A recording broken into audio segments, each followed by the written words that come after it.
Welcome to episode 2 of Teaching and Learning at Home with Miss Larisse.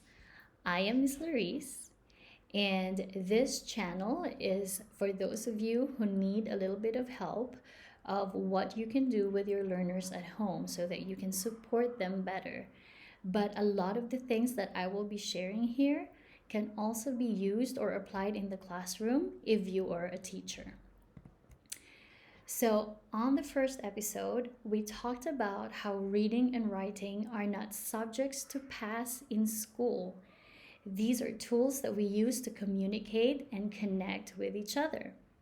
On episode 1, I also shared how you can start a reading and writing routine at home. So, for this episode, we are going to talk about the things that you can do with your learners when you are reading with them. And so, these first 3 things that I am going to share with you are very important to remember and practice when you are reading with your learners. So, let's get started. So, the first thing that you can do with your learners is to model. You need to model, model, model. Model or show them that you are a reader too. Show them that reading is a part of your routine and is a part of your daily lives when you are reading a recipe, or when you are reading your text messages or your email, when you are reading subtitles from a movie or a show, or when you're reading a sign or a poster. Show them that reading is a part of your life and that it is something that you can do every day for at least 15 or 20 minutes. The next thing you can do is that you can read with them or read to them. So when you are reading with them, you are reading one book and you can do alternate reading. So what this means is that I will read one page and my daughter or your learner can read the next page. And so you're just alternately reading one page each. Now, if your readers are beginning to read, they're just starting or beginning to read, you can start with reading one paragraph each or 2 sentences each until they build that skill of reading a little longer and more paragraphs. The other way to read or to do it with your learners is to read to them. Now, this is my favorite part. Reading aloud is one of my favorite things to do with my students and with my children at home.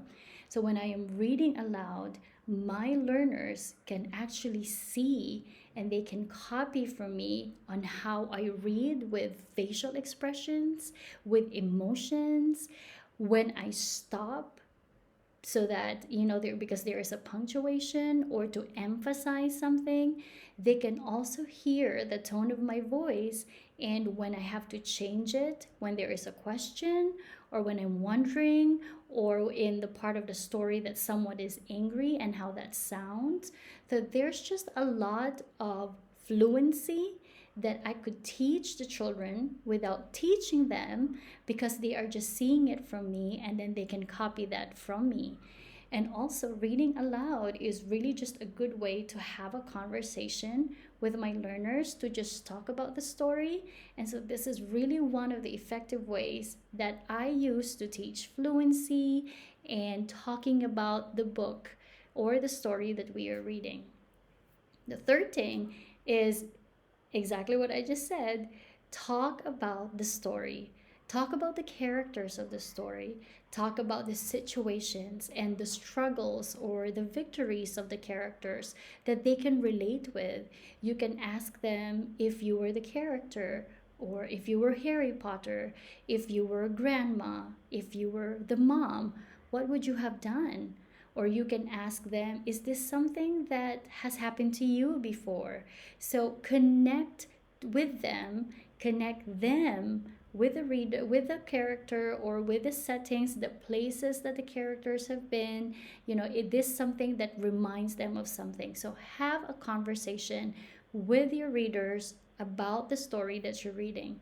So model, read with them or read to them, and talk about the story. All right, so here are a little bit more detailed things that you can do when you are reading. These are also the major skills that we are trying to develop with the readers when we are reading with them. So the first one is predict.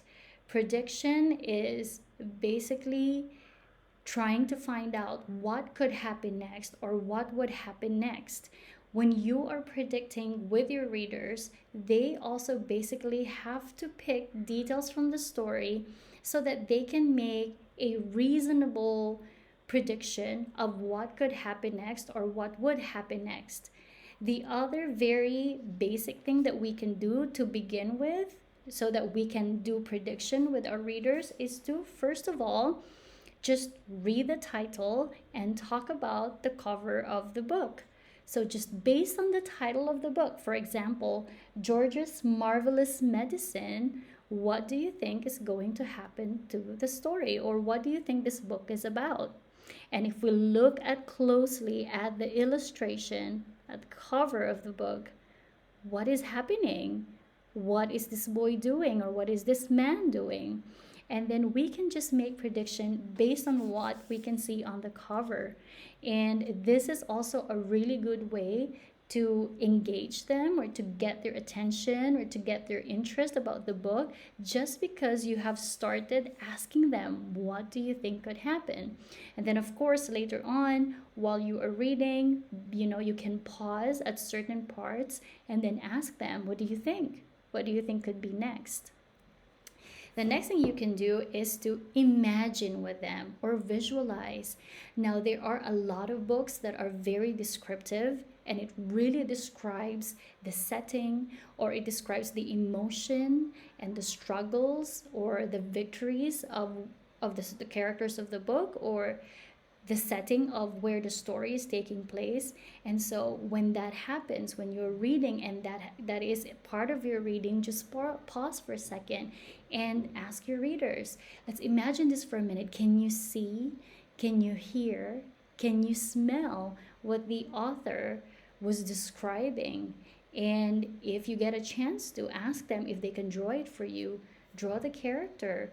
The author described the character as someone who is short, with blue hair and green eyes and big stomach.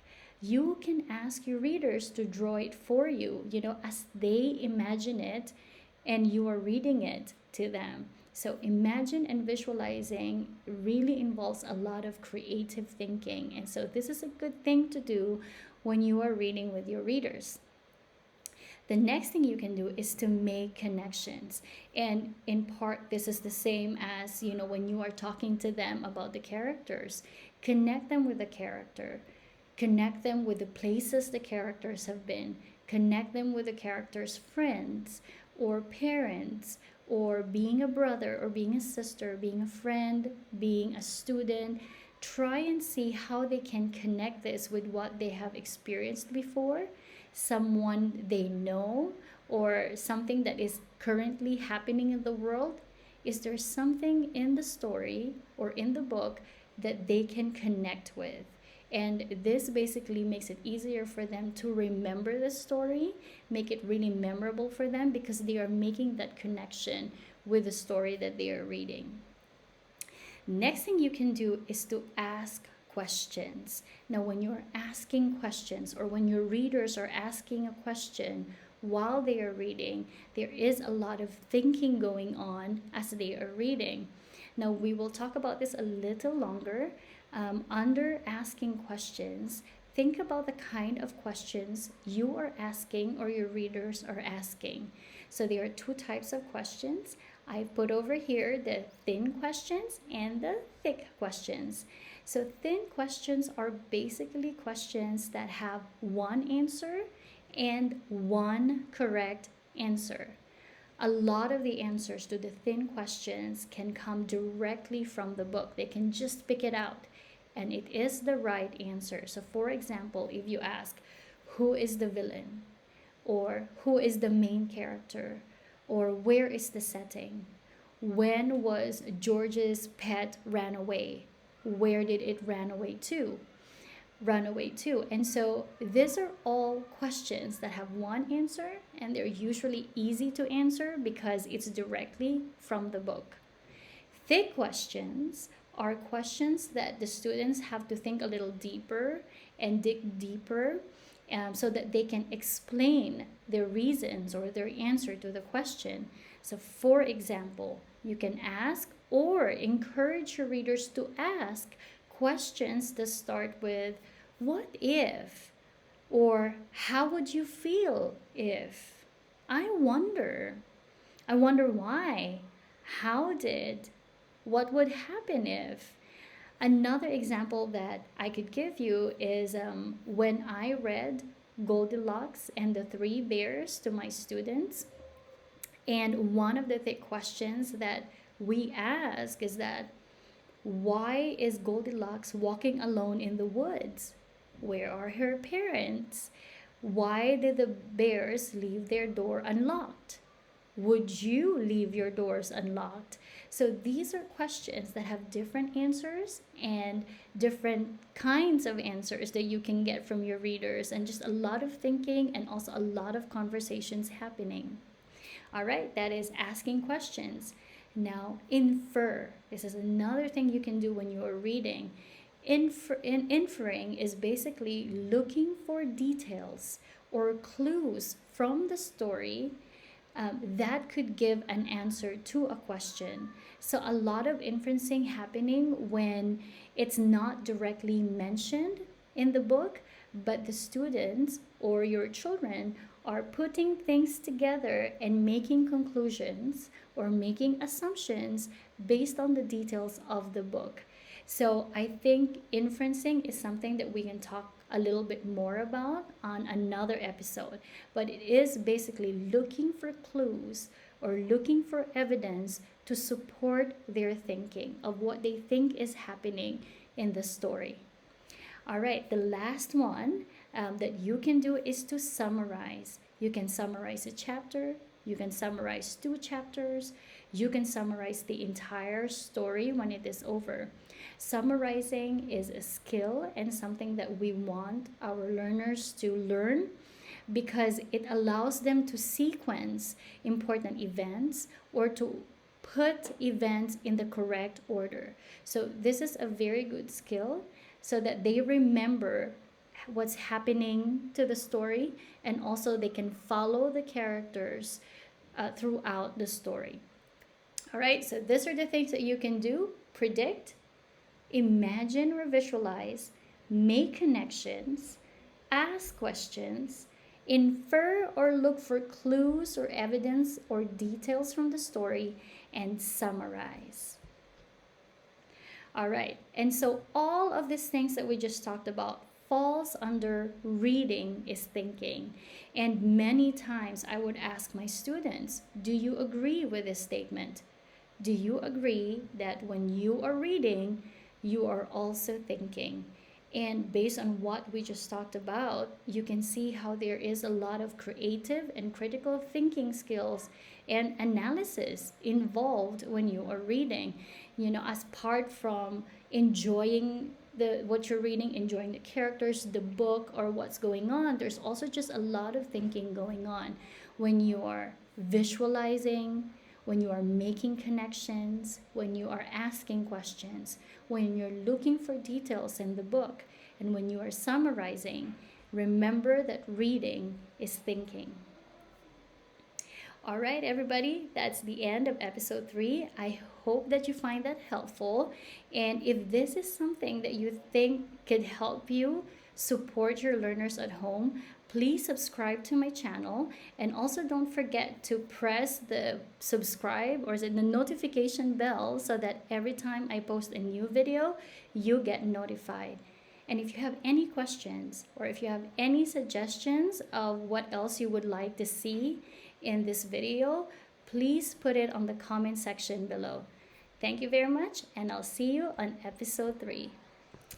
Bye.